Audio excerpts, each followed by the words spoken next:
Beth Harmon became the world's greatest chess player while high on pills she stole from an orphanage medicine cabinet. And somehow, that's not even the most shocking part of her story. The Queen's Gambit became Netflix's most watched scripted series in 63 countries. But there's more to this series than only being about chess. It's about what happens when raw talent meets rock bottom, when genius collides with addiction, and when a girl who lost everything finds her power in the most unexpected place.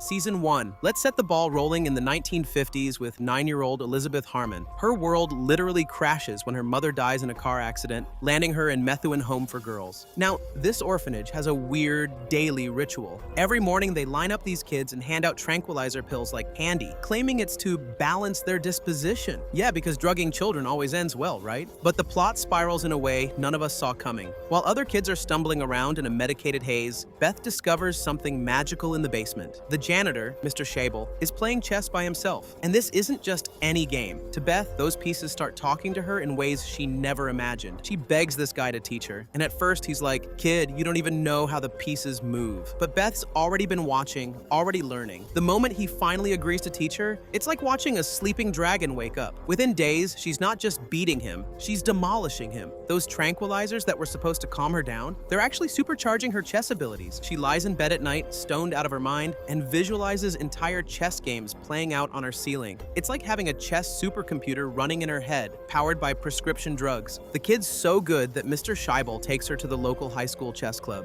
We see a drugged-up orphan girl walk into a room full of teenage chess nerds and proceeds to destroy every single one of them simultaneously. We're talking about a simultaneous exhibition where she's playing multiple games at once, and she wins them all without breaking a sweat. The state suddenly decides that maybe, just maybe, giving daily tranquilizers to children isn't such a great idea. Who would have thought? When they cut off her supply, Beth goes into full withdrawal mode. She's so desperate that she steals a whole jar of these pills and nearly kills herself by swallowing handfuls of them. This is our introduction to Beth Harmon, folks. A chess genius born from trauma, powered by addiction, and already showing us that her greatest strength might also be her biggest weakness. But the real question is, what happens when you take this brilliant, broken girl out of the orphanage and put her in the real world? That's where our story takes its first major turn. Fast forward a few years, and teenage Beth gets adopted by the Wheatleys, Alma and Alston. Now, Alston's about as emotionally available as a brick wall, and Alma's drowning her own sorrows in alcohol. It's like they matched Beth with the perfect dysfunctional family to continue her pattern of instability. High school hits Beth like a chess piece to the face. The popular girls mock her for being smart and dressing like she shops exclusively at thrift stores. But Beth's not your typical bullied teenager. She's got something they don't. Talent. Raw, undeniable, terrifying talent. She steals more tranquilizers from Alma's medicine cabinet because old habits die hard, and discovers something that changes everything: the Kentucky State Championship. This girl who's never played competitive chess in her life decides she's going to enter the big leagues. The tournament scene is where Beth transforms from orphanage oddity to chess sensation. She shows up looking like she doesn't belong, gets weird stares from all these adult men who can't figure out what a teenage girl is doing at their chess tournament. Then she starts playing, and jaws drop. Game after game, she's not just winning, she's making it look easy. The chess community starts buzzing about this mysterious girl who came out of nowhere, but the real test comes in her final game against Harry Beltic, the state champion. Mid-game, she realizes she started menstruating, has a minor panic attack, runs to the bathroom, pops a tranquilizer, and comes back to demolish the state champion. That moment changes everything. Alma sees the prize money and suddenly becomes Beth's biggest supporter. They start traveling to tournaments, and Beth starts racking up wins like she's collecting Pokemon cards. Cincinnati tournament? Won. More tournaments? Won. The girl's unstoppable. But success brings new problems. At school, those same popular girls who mocked her suddenly want to be her friend now that she's famous. Beth quickly realizes she has absolutely nothing in common with these shallow teenagers, steals a bottle of gin, and decides alcohol might be a nice addition to her growing list of coping mechanisms. The real turning point comes at the US Open in Las Vegas. This is where Beth meets two people who'll change her trajectory completely. First, there's Towns, this gorgeous journalist who makes her feel things she's never felt before. They have this intense, almost romantic connection, until she realizes he's probably gay, and her teenage heart gets crushed. Then there's Benny Watts, the current US champion, who looks like a chess-playing rock star and has the ego to match. This guy takes one look at Beth's previous games and casually points out a critical error she made. Nobody's ever done that to Beth before. She's always been the smartest person in the room,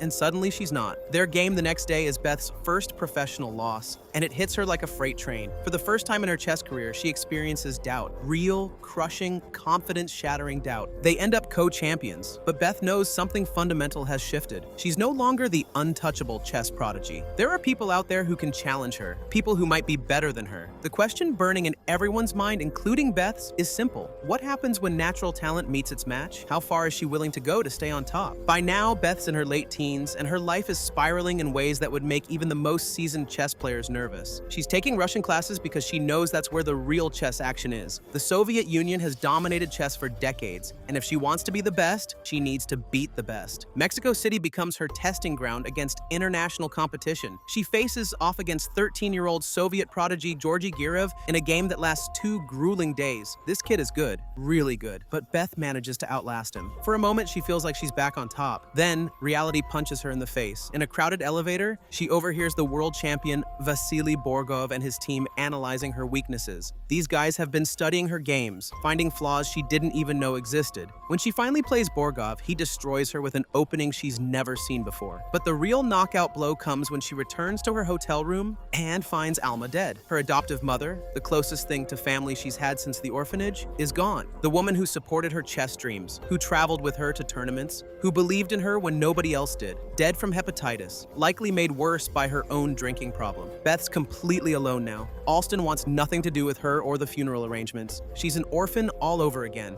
except now she's old enough to understand exactly how alone she really is. What does she do? She buys more tranquilizers and flies home to bury the only person who ever really cared about her. Back in Kentucky, Beth tries to fill the void with Harry Beltic. They live together, train together, sleep together. But Harry quickly realizes he's not her priority. Chess is. He's just another piece on her board, and when she's done with him, she'll move on. So he leaves, admitting that his passion for chess has died while hers continues to burn. The 1967 U.S. Championship becomes Beth's comeback story. She reunites with Benny Watts, and this time, she's ready for him. The night before their final game, Benny challenges her to speed chess, his specialty. He destroys her in rapid-fire games, but the next day, when it counts, Beth wins the championship. Benny recognizes something in Beth that she's struggling to see in herself. She doesn't just need to be better at chess. She needs to be better at being human. So he invites her to New York to train for the Paris Invitational. New York is where Beth thinks she's found her tribe. Training with Benny and his crew, she's finally around people who understand chess at her level. She's beating multiple strong players simultaneously. She's learning advanced strategies, and she even develops feelings for Benny. But then Paris happens, and it's a disaster. The night before her final against Borgov, Beth goes out drinking with Cleo, a model who's become her friend. She shows up to the most important game of her life hungover and unfocused. Borgov beats her again, and this time, it feels like a death sentence. Beth returns to Kentucky and proceeds to have the mother of all breakdowns, days of non-stop drinking and drug use. She's ignoring phone calls, avoiding responsibilities, and basically trying to disappear into her addictions. When she reluctantly shows up to the Kentucky State Championship, the same tournament where her journey began, Harry confronts her about her alcoholism. That's when Jolene appears. Remember Jolene from the orphanage? Beth's oldest friend shows up at exactly the right moment, like some kind of guardian angel with perfect timing. The final act begins when they attend Mr. Scheibel's funeral. The man who taught Beth chess, who started this whole journey, is gone. But here's the heartbreaking part. When they visit the orphanage afterward, Beth discovers that Scheibel had been following her career the entire time. He had newspaper clippings of all her victories, all her achievements. This man who seemed indifferent to her success had actually been her biggest fan all along. It's the push Beth needs. With Jolene's help, she gets clean. No more drinking, no more pills. Just pure, focused preparation for the Moscow Invitational, the tournament that will determine whether she's truly the best chess player in the world. Moscow is where everything comes together. Beth's playing the best chess of her life, winning game after game, earning respect from Russian chess fans who know greatness when they see it. The final showdown with Borgov is everything we've been building toward. The game is intense, lasting multiple sessions. When it's adjourned after 40 moves, Beth gets a phone call from Benny. He's assembled a team of chess players, Harry, all the guys from New York, and they're analyzing her game remotely, helping her find the winning moves. For the first time in her life, Beth isn't alone. She has a support system, people who believe in her not because of what she can do for them, but because they genuinely care about her success.